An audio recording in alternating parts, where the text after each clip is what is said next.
Alright, it's happened again, and Netflix has put another Happy Madison movie out. And this one stars Sandler this time. I think the last one they did was The Wrong Missy, the David Spade movie that was one of the worst things ever. And who's interestingly, Spade is missing from this, and he probably would have been welcome here, but yeah, I don't know how much was going to save this anyway. But yeah, so when I first heard the concept and that it was going to be Sandler doing another sort of Halloween themed movie, if you want to consider the Hotel Transylvania movies that, and I saw how long the cast list was, and it turns out that the cast list I saw a while back isn't even the whole thing. There's a few more people here. Um, I had automatically assumed that it was going to be animated, but because I think the plot details were kind of vague back then, but I just assumed if you got that big of a cast and it was Halloween themed, that made the most sense. So there was a slight bit of like, I don't know if you call it terror, but concern that it was another live action movie. And another movie where Sandler's putting on a weird voice and running into shit, and it's eventually going to have an icky sweet message, because of course it is, regardless of how much crassness is in it throughout, because that's the formula for just about all of his movies now. So, and like everybody else, I started off as a really big Sandler fan, and he still has moments that stand out, not just in like his dramatic work, but sometimes in his comedies. Like, I thought Murder Mystery was fine, I thought The Do-Over was fine, but for the most part, it's usually stuff like this. This isn't, Hubie Halloween isn't him at his worst, but it's, everything is here to kind of an annoying degree. And it was really the case of, like, with the Madea movies, it's like with Tyler Perry having done, not just one, but two Halloween versions of that, it's like, well, yeah, it just kind of makes sense. Like, it's time in the clock of the universe that Happy Madison do it now. And the the feelings of those movies aren't really that like dissimilar from each other. You do kind of get, if you, I don't know why, if for some reason you saw those Madea Halloween movies, this really isn't that far off from that. Um, just less scenes of Sandler talking endlessly to himself through different characters for very long periods of time. But instead, it's just a lot of the cast members he's worked with before, and some people that he hasn't worked with yet that it's nice to see here. Like, Ray Liotta is here as, like, kind of the... There's always that character that's bullying the Sandler character, and that's pretty much what the whole movie is. Like, that's kind of the movie's concept, is that he's a bully character, but like the one bully that like really stands out the most would be this character played by Ray Liotta, and just in that casting alone, like some of these Sailor movies do, you kind of like, that's basically the saving grace of them. Like, they'll find a way to, like, it's, the Ray Liotta character isn't exactly on par with, like, say a Shooter McGavin or something like that, or even an Eric, the Bradley Whitford character in Billy Madison, but he goes all in, like. Like, it's not Leota phoning it in, which is kind of really surprising for a movie like this. So that's kind of refreshing in the middle of it whenever he pops in and out. And of course, Tim Meadows is another one that's pretty prominent. Tim Meadows and Maya Rudolph playing a very unhappy married couple that also kind of bully him. So it's always, Tim Meadows is one of those people that's always, even in Sandler's worst, like, absolute bottom of the barrel, like Grown Ups 2, I'll be really happy whenever Tim Meadows shows up, at least. And we got Buscemi in here also, and all those others, and he's reuniting with Julie Bowen. Julie Bowen is his love interest again after Happy Gilmore, and they brought back the old Sandler thing about his love interests having the initials VV, like Veronica Vaughn and Vicky Valancourt and Virginia Bennett, and Patricia Arquette was Valerie. She's another one of them, but I can't remember what her last name was. But and they've gone back to that now. So they're really, it's, you can tell they're kind of trying to go back to like that old thing where the movies that people seem to like consistently, but it's really just kind of turns out to be more like a fan service kind of thing. Like, there's not only returning actors, but there's some returning characters even. And that's like I said, it's one thing when, like, you know, Chubbs showed up in Little Nicky in Heaven and everything, which was kind of nice because it was almost like another payoff to the whole thing, like, everything that went down with him in Happy Gilmore. But here, it just felt like desperation might be too harsh of a word, but it's like sort of like when I was talking about, of all things to reference, Scoob recently, the most recent animated Scooby Doo movie, and that was just like at least 50% of the movie felt like just fan service and references and stuff thrown in to remind people of what they do like without necessarily trying to do anything else with it. Just kind of in this attempt to say, hey, if you liked this then, I sure hope you still like it now because that's all we got. And you know, I hate to be cynical towards it since I love his early movies so much, but like I said, there's just not. You can just tell right away there's not a lot here. This is one of those movies that has 15 minutes of credits, just to show you how much they barely got it to a particular runtime. And like I said, it's really just the stuff that you would expect going into this, for better or worse. If you're a fan of these later Sandler movies, like the Grown Ups movies, or Blended, or Just Go With Her, or whatever the hell, I don't really know, and I don't even think Sandler fans particularly like Jack and Jill, so I kind of exclude it entirely. But it does have its fans. I've seen them, but it is a case of, it's not even like, I mean, you expect those things of Sandler. It's like he's probably going to be doing a stupid voice that's not very funny, and he's probably going to be crashing into shit just because there's 4-year-olds in the audience that'll think that's hilarious. But it's like less than a minute in. It's less than a minute in before he's on a bike and he just crashes into something, and that's the joke. And what jokes you don't expect there, in that sense, are jokes that they thought were so funny that they are just repetitive throughout the entire movie. There's a very early one that starts off with June Squibb, Oscar nominee June Squibb plays his mom, and she's wearing a shirt that says boner on it, but they do, and so usually in movies, it's the whole wearing a funny shirt joke is already lame anyway in any movie, in any context, but at least most movies have the decency to have the punchline of whatever a shirt says just being there with nobody drawing attention to it. So it's not too, like, they don't drag out the lameness of the joke in general.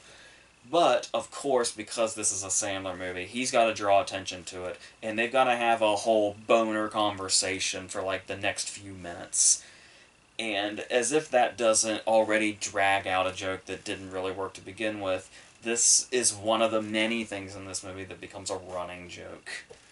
So that's great. There's so many running jokes. There's one thing, like, there are two different kinds of comedies. There are ones where running jokes are brilliant and always come in at just the right time and come back in those really big ways, sometimes unexpectedly. And then there's the comedies that use running jokes because they just don't have anything else. It's like, let's hope this one thing works and just use it a lot. And that's that's like the fumes that this movie is running on, is stuff like that. So, you've got the whole thing that he scares really easily. So it feels like half the movie is just things jumping out, or things that aren't even that threatening, and Sandler just screaming at them. Because I mean, it's the one thing where, like, you know, back in the day, Sandler like had this thing of he would scream a certain line, and it would just be like the context of it would be genuinely funny. And you could see that he started knowing that was funny, he started to ramp it up with every new movie. And it's like, it just makes sense that now we're at his newest movie all these years later, and just half his screen time he's just screaming. Like, not even words, just screaming. So there's that. But then there's this whole joke involving a thermos that he has, that's like, he calls it a Swiss Army thermos because it has a bunch of different uses. And this is one of those jokes where, usually, in a movie that would introduce a prop like this, you would, or a device like this, whatever you want to call it, you would kind of be waiting for that. Like, it's something that keeps coming back, and like every time he uses it, it's a different whatever. He uses it for a different reason. Um, and normally it'd be one of those things where you're waiting for the moment where there's like a funny payoff to it. Um, but it's one of those cases though early where you can realize that that just is the joke. Like there's not really gonna be a particular like big comedic payoff. So you're not even like waiting with anticipation of when this joke is going to get funny. You just resign to the fact very early that it's not ever going to be funny, but it is going to return over and over and over and over and over again throughout the entire movie. So that's what we're working with. As far as stories go, there's the main plot is him as like a self-appointed Halloween monitor where he goes around on Halloween and makes sure like, you know, things aren't getting too out of control or whatever, or people aren't getting into trouble or whatever. But it doesn't really matter because he doesn't have any control over anybody because he is literally the target of everybody's ridicule. Like literally the entire town makes fun of him. Like Julie Bowen is the only person that doesn't like completely. Well, not only does she not see him as a complete loser, and not only is she the only character that seems to be that way, but she's got this weird fixation on him that makes absolutely no sense. And because I think it's the thing where he's supposed to be like a sort of lovable loser, like a lot of his characters were, like Bobby Boucher comes to mind, where he had this sort of sincerity about him that still made him an appealing character, even if it was like he was still the kind of character that he was. But they're trying to do the sincerity thing with this character, but honestly, this character just comes off weird. Where it's like, when you get a sense of why the town makes fun of him, but you don't feel particularly bad about it, because he's just that weird. It's like when your whole message is anti-bullying, but because I don't know if it's the voice thing or it's certainly a lot of things the character does, where he's just like really reckless, and there's a moment that's supposed to be hilarious where Ray Liotta is at his dad's funeral over here, and he's trying to see what a tombstone says over here, so he's using his thermos that has a shovel in it. He is flinging dirt over on the casket of Ray Liotta's dad while it's already in the ground, while the funeral's still going on. And it's like, with stuff like that, it's just... There's not... I mean, it's not like he's a mean-spirited character that's doing it on purpose, but there also doesn't seem to be any particular sincerity that stands out in the way that some of Sandler's other, like, dumber characters were. And it's... I don't know, it just the whole thing just doesn't really work. This whole character doesn't really... I don't know how much longer Sandler's going to do this. I'm going to change... My character's main traits are going to be whatever new voice I'm doing that's just as grating as the last one. I don't know. And talk about, you know, storylines that are out of ideas. Buscemi's whole thing is that he's the new neighbor, but he's acting weird, and he's boarding up his house, and he's saying, hey, if you hear any commotion, you know, don't come over here, don't investigate or anything, and he's being real suspicious. Which is funny because it's Buscemi. Buscemi knows how to do that. And he's just, much like, you know, Ray Liotta or Tim Meadows or whatever, just his presence here alone is appreciated so much that he could have done practically anything, and we would have been okay with it. But, I mean, it becomes very clear very fast. The whole punchline is that he's a werewolf. But not only is that a joke that is known early, but it's like... Buscemi plays the werewolf in Hotel Transylvania. So, this... and because I mean, it's known quickly, but they build it up for a while. Like, it's gonna be some big thing, even though you can tell what it is immediately. And it's like, oh, it's literally just the thing he does in the other, you know, Halloween-themed Sandler movies. Only he's live action now. The idea, well, didn't go very deep on that one, apparently, so there's that. There's also some entire plot lines that are setups to punchlines that are literally nothing punchlines. And I can see where that idea could be funny.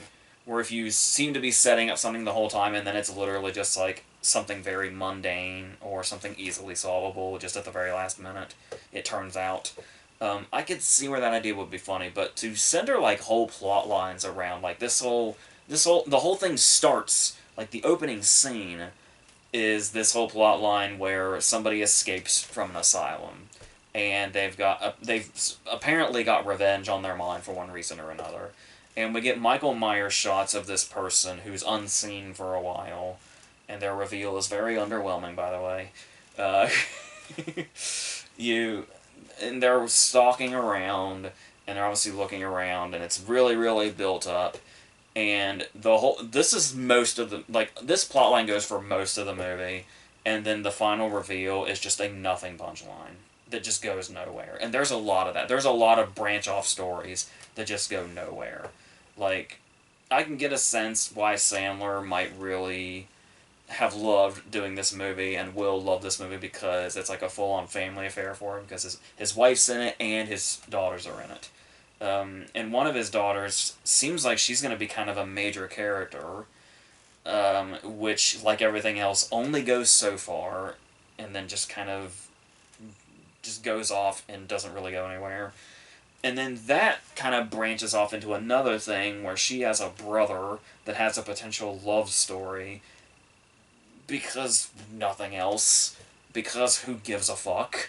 Because, like, who's gonna watch a movie like this, and when it starts to appear that a guy has a crush on a girl and their whole thing is kind of starting to bloom and they're doing their whole thing, who's looking forward to that?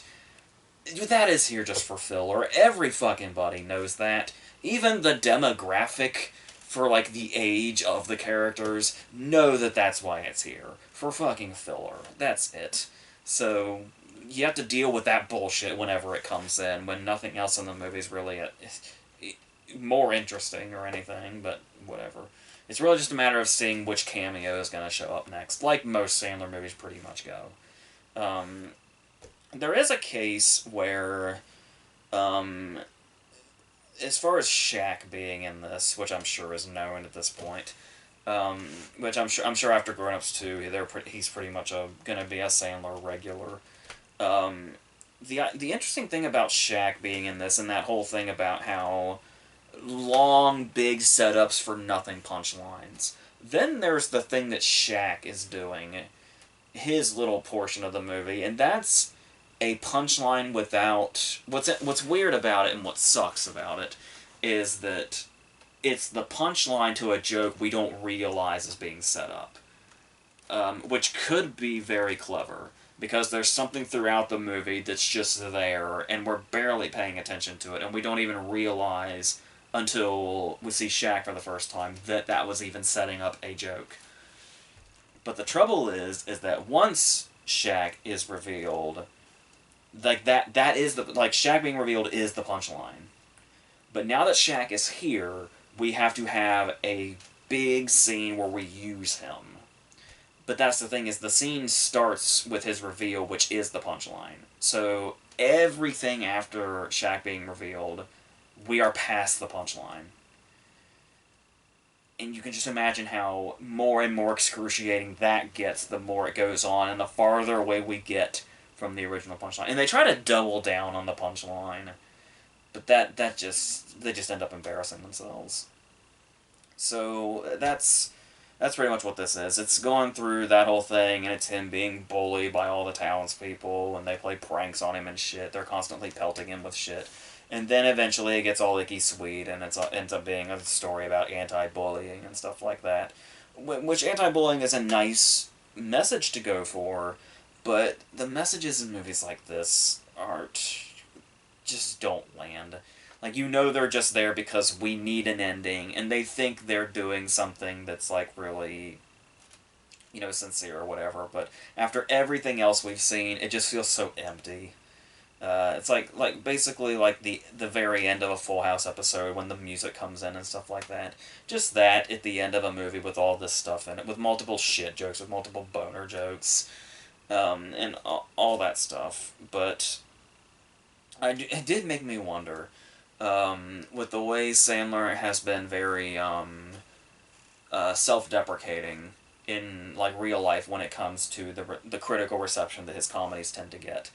And it's almost like if this were a better movie and if Sandler comedies were ever smarter, I would almost take this as like a metaphor for. I know it's weird. A metaphor for like the way the critics treat his movies, where like there's multiple scenes to show the bullying, where whenever Hubie rides down the street on his bike, just people start pelting him with shit. And it's like maybe it's like you would almost think it's some metaphor for how his comedies are treated by critics and stuff like that. And it's like the message at the end is take it for what it is and for what it's meant to be, kind of thing.